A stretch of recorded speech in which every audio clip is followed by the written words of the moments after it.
Hola de nuevo, bienvenidos a Vintage NBA, soy Robin Roberts. En el pasado hemos hablado de jugadores de diferentes estilos, de entrenadores con diferentes características e incluso de comentaristas. Esta semana trataremos un asunto diferente, aunque también es una parte muy importante del legado de la NBA. Nos referimos a los viejos pabellones como el Chicago Stadium, el Boston Garden y el viejo Madison Square Garden, reliquias de una época que ya pasó. Uno de los nuevos pabellones que combina modernas instalaciones con algunas características del pasado es el Consejo Fieldhouse, pabellón de los Indiana Pacers y también de los Indiana Fever de la NBA femenina. Vamos a hablar con alguien que lo conoce bien, Jalen Rose. Cuando viajas a través de Indianápolis te puedes encontrar un aro en cualquier lugar. En cualquier esquina hay una cancha para jugar al baloncesto. Eso es lo que este pabellón representa, lo más importante, el baloncesto. Indiana basketball fans deserve a better facility, so the city of Indianapolis is building a basketball arena that will be the pride of Indiana.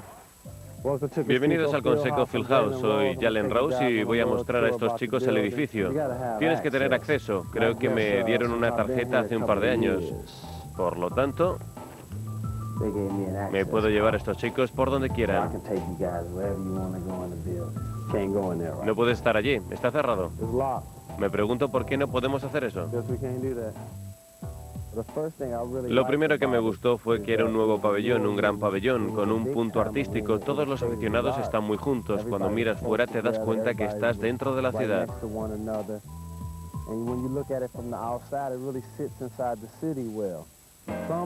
Alguna gente dice que el baloncesto es una locura en Indiana. No es una locura porque una locura es algo pasajero. En Indiana el baloncesto es nuestro deporte y los Pacers nos ofrecen un punto de encuentro para compartir y unirnos. Vamos más allá, os voy a mostrar a algunos de los chicos que hicieron posible todo esto. Tenemos al gran George McGuinness con el número 30. El próximo será Mel Daniels, probablemente uno de los más grandes reboteadores.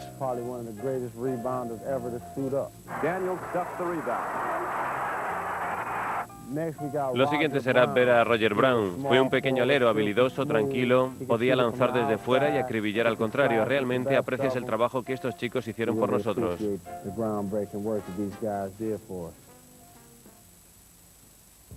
Cuando hablas sobre un nuevo pabellón te refieres al ambiente que observas a su alrededor, también a los aledaños del edificio. Ampliamos el espacio para los aficionados. Eso es lo que hicimos, que viniesen al pabellón y se sintiesen todos ellos parte del equipo. Eso es lo que hicimos. Es nuestra cancha de entrenamiento, nos referimos a la de Delaware Street, que está frente al pabellón. Muchos aficionados pasean y golpean los cristales, lo que les hace sentir parte del equipo. Es el mismo sentimiento que cuando te diriges a una estación de tren. Hay que tener amplitud de miras. Tienes las barandillas, las taquillas, cosas que te hacen sentir que perteneces a este lugar. El programa de playoffs de los Pacers. $1. Es la clase de pabellón que no parece que pueda albergar otros eventos que no sean baloncesto. Lo importante es el baloncesto, lo importante son los Indiana Pacers.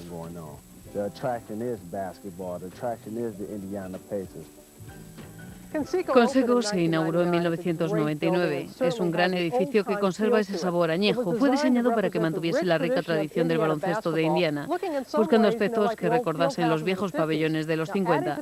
A la tradición hay que añadir que una leyenda de los Hoosiers estuvo entrenando a aquel equipo en esos años. Se trata de Larry Bird. Echaremos una mirada nostálgica a tres de los más viejos y famosos pabellones de la NBA.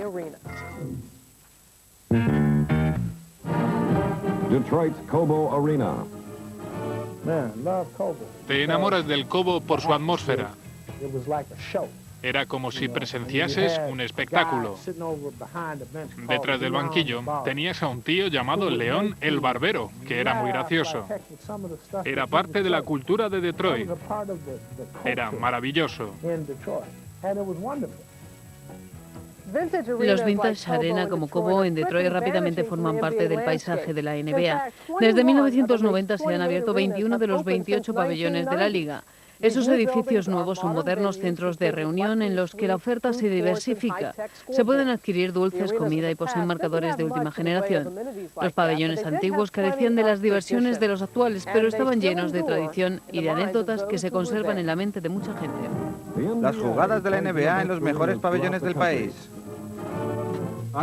Crecí en un pabellón, era un fanático y escuchaba los partidos por la radio. Siempre imaginé que me encantaría estar en esos pabellones.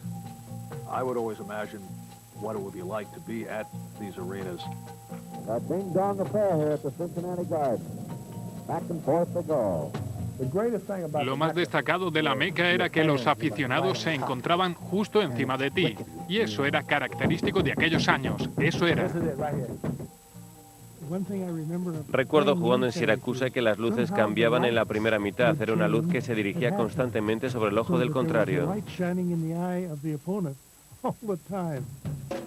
Volviendo a los partidos de nuestra infancia, estos se jugaban en toda clase de lugares. En la década de los 40 la NBA buscaba espaciosos y modernos pabellones. 3 destacan entre el resto.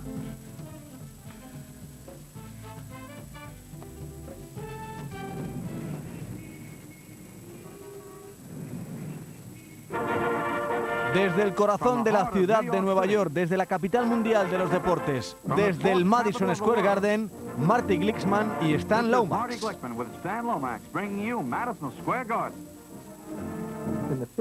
En los 50 había 2 buenos partidos de profesionales en el Madison Square Garden. Hubo solo 8 equipos a mitad del campeonato. Estuve en el Madison Square Garden puede que una docena de veces durante el año. Lo primero que había que decir del Garden es que era un pabellón por el que se podía pasear y encontrarte con tus amigos, debajo de la marquesina. ¿La marquesina? Bueno, la deberían haber puesto en el Instituto Smithsonian. Eso es lo que debería haber ocurrido. Y el vestíbulo del viejo Garden era un club. Lo hicieron un club. Se congregaban allí. Si tú querías ir acompañado a algún combate o a algún partido, pasabas por el vestíbulo y de esa manera sabías dónde estaban. El viejo Garden, lo primero que se me viene a la mente es Nedix. Recuerdo que Marty Glickman decía, cuando alguien era buen lanzador, que se lo llevaría a Nedix. Y en el otro lado del pabellón se encontraba la tienda de sombreros de Adams. En aquellos días todo el mundo llevaba sombrero. Es como un pariente, es como tu mejor amigo, forma parte de ti. Construido en 1929, el Chicago Stadium acogió un amplio abanico de acontecimientos, incluyendo campeonatos de boxeo, convenciones políticas y encuentros de fútbol. Pero el pabellón fue conocido como la Casa de los Bulls y recibió el apodo de Madhouse. El Chicago Stadium fue uno de los más maravillosos y encantadores pabellones de baloncesto. Cuando paseabas por allí podías oler a palomitas. Era un gran edificio. Te sentías transportado a los 50, donde los aficionados estaban sentados, perfectamente trajeados, con sus grandes puros, disfrutando del baloncesto. El Chicago Stadium lo describiría como un lugar de hojalata donde la gente se sienta en pequeñas sillas. Se infringían todos los códigos de seguridad para prevenir incendios.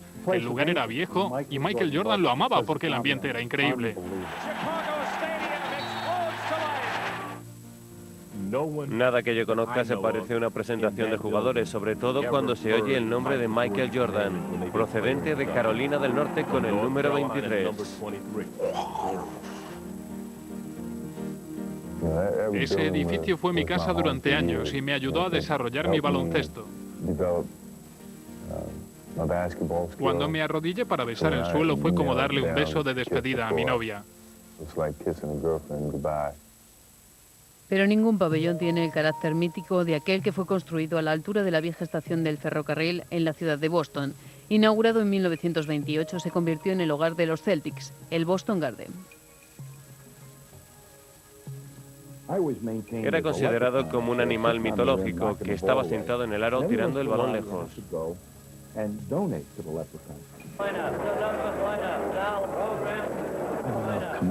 Me encanta venir al Boston Garden por la atmósfera y el aura que envuelve a este edificio, repleto de títulos.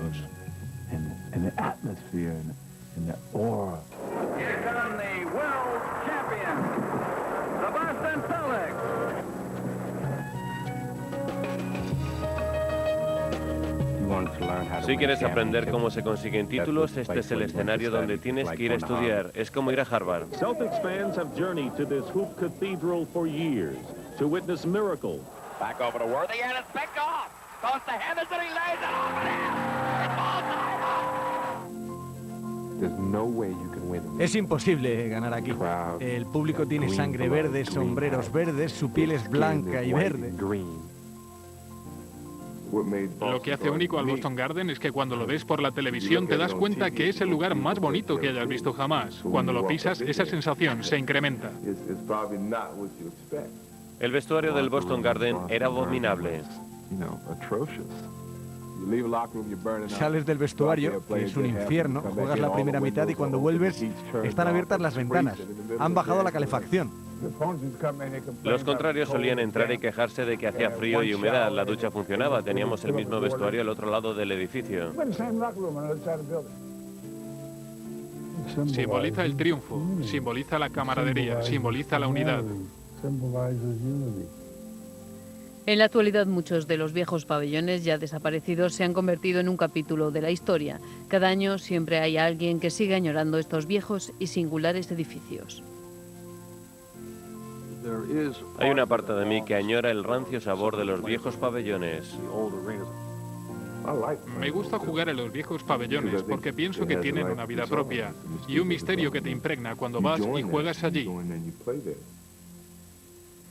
Los Celtics jugaron su último encuentro en el Boston Garden en 1995, pero antes de que el lugar fuese demolido, se subastaron algunos de sus más memorables objetos, incluyendo su famoso parqué, un asiento firmado por Larry Bird, un aro doblado por Shaquille O'Neal y, preparaos, la mitad de un puro fumado por Red Auerbach.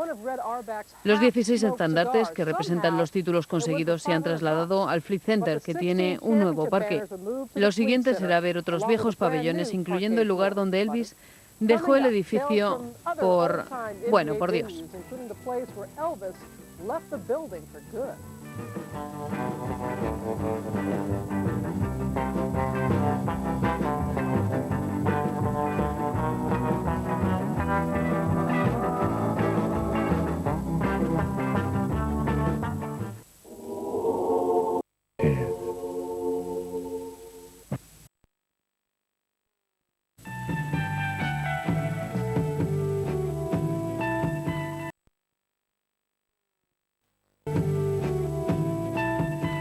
Estaba leyendo sobre los primeros días del baloncesto profesional. Básicamente jugaban en cualquier lugar donde pudieran poner una cancha.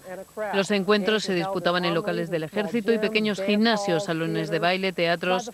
En los 40 el baloncesto comienza a normalizarse al jugarse en pabellones parecidos a los actuales, algunos de los cuales tienen historias interesantes. Antes de que se trasladasen al Palacio de Bull Hills, los Pistons jugaban en Fort Wayne, Indiana. Durante 4 años su cancha estaba en el lado norte del instituto. De hecho, el equipo tuvo que mudarse en una eliminatoria de playoff porque el instituto estaba ocupado con un torneo de bolos. Alrededor de la cancha había un muro de ladrillos que medía 2,5 metros de altura. Cuando los jugadores estaban sobre el parqué, siempre pensaban en el lugar por donde saldrían en caso de apuro.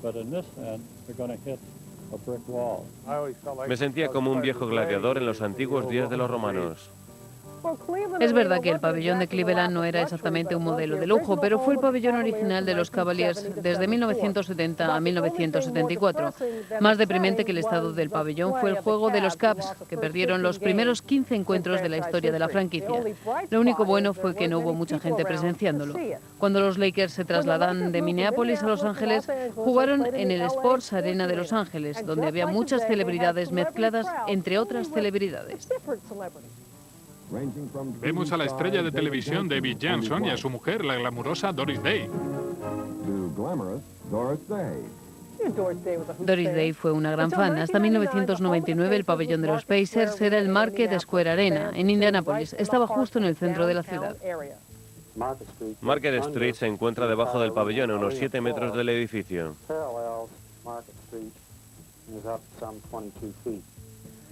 Fue el lugar que vio el retorno de Michael Jordan. Sin embargo, por lo realmente conocido fue por ser el lugar que acogió el último concierto de Elvis Presley 2 meses antes de su muerte, en 1977. Fue la última actuación del cantante.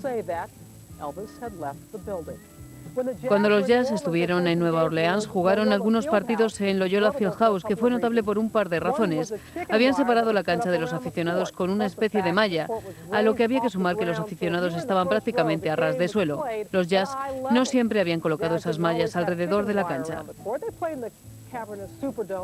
Ellos jugaron en el Cavernous Superdome desde 1974 a 1979.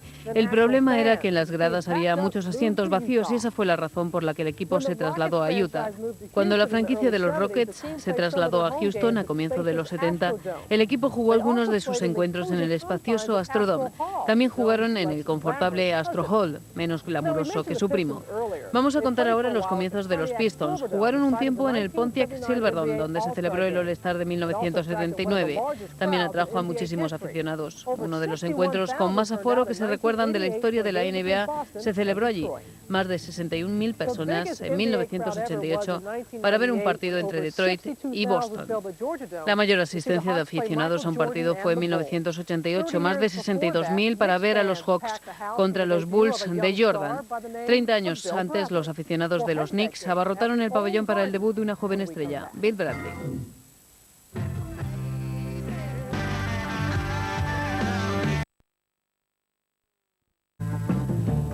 Aunque hace 36 años que fue inaugurado, algunos neoyorquinos le siguen llamando el nuevo Madison Square Garden.